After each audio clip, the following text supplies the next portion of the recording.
കേരളം 6 തൂക്കുന്നുള്ള ഇൻസ്റ്റിറ്റ്യൂട്ടിന്റെ പ്രഡിക്ഷൻ ആണ്, നമുക്ക് നോക്കാം.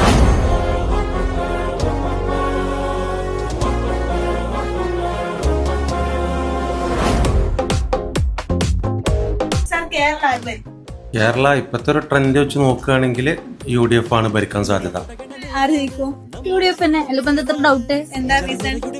കാരണം പാർട്ടി ഏതാണ്? സാധാരണ കോൺഫിഡൻസ്. കേരളം UDF. റീസൺ സാറിന്റെ പാർട്ടിയാണോ? അങ്ങനല്ല, ഇപ്പത്തെ ഒരു തെരഞ്ഞെടുപ്പ് അനുകൂല വെച്ച് നോക്കുകയാണെങ്കിൽ UDF-നാണ് സാധ്യത കൂടുതൽ. ലീഡ് ചെയ്യുന്നത് നമ്മളെ പാർട്ടി